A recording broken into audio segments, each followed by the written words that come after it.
I've never told this story publicly before. Not because I forgot it, but because saying his name still feels like inviting him back. We called him Scarecrow, but that wasn't the name that chased us through Springfield. My name is Phil. This happened in Springfield, Oregon when I was in high school. Late fall, cold rain. The kind that doesn't freeze you, it just sinks into your bones and stays there.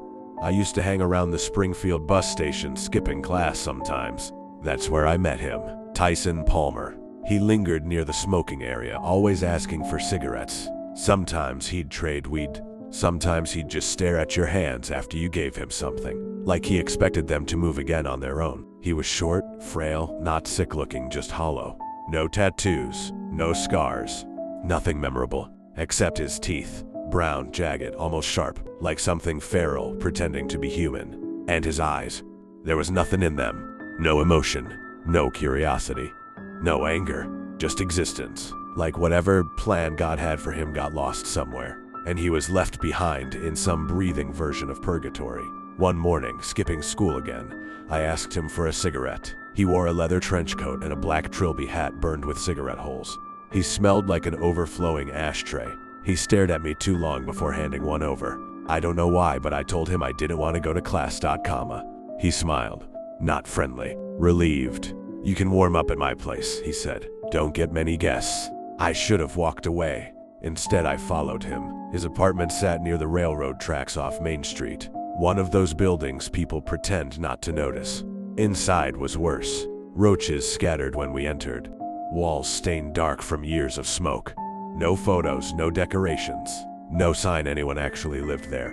He talked constantly, stories about construction jobs, crimes, running away, welding work. Every story impressive. And none of them ever ended the same way twice. If you questioned anything, he'd drift into a different story. Later we learned bits of truth. Foster care, street life. Heavy smoking destroyed his lungs. Cancer treatments around 2012. People who knew him said something changed after chemo.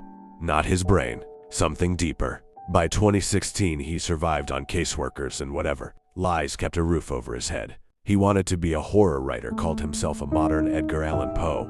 But Poe understood madness. Scarecrow welcomed it.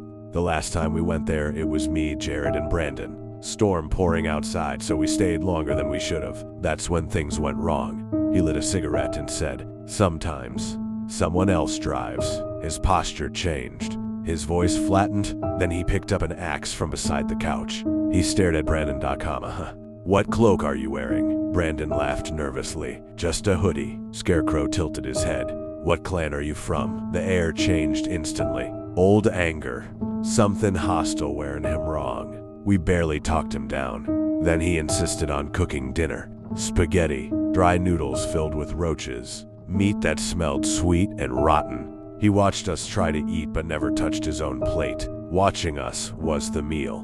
Then someone knocked on the back door. He froze. "Answer it," he whispered. We opened it. No one there. But when we turned back, he was eating, not chewing, just consuming food with this vacant stare. That's when we ran. We burst out the door into the storm. Rain hammered down as we sprinted toward the tree line.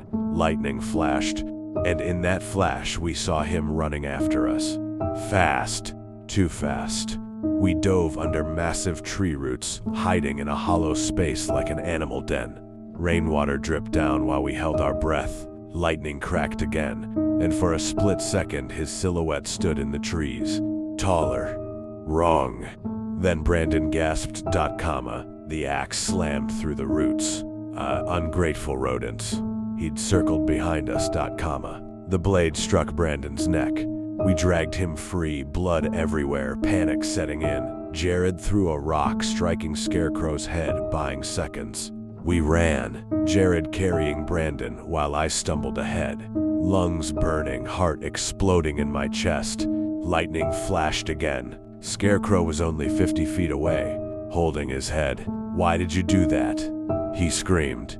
He charged. I remembered something from martial arts. Used their momentum. As he swung the axe down, lightning lit his face. His lips looked gone, nose sunken. Eyes burning like coals in a skull. I grabbed his arm, shifted his weight, and threw him over my shoulder. He hit the ground head first. A wet crunch echoed. We didn't check if he was dead. We ran. Headlights appeared on an unpaved road. A truck stopped. An older man yelled for us to get in after seeing Brandon's condition. As we loaded him in, a distant whistle drifted through the rain. Long, almost victorious. Brandon survived. But he was never the same again, and we never went back near that bus station. Over the years, others have shared encounters. Same man, same stories. Sometimes they say someone else shows up inside him. They call it no name. I don't know if Scarecrow survived that night, and I don't want to know. And near the woods sometimes I hear faint whistling. I don't look back anymore. Some things are better left unseen. We should have just gone to class that day, because now every time another kid goes missing, I wonder if someone skipped school too and met him first.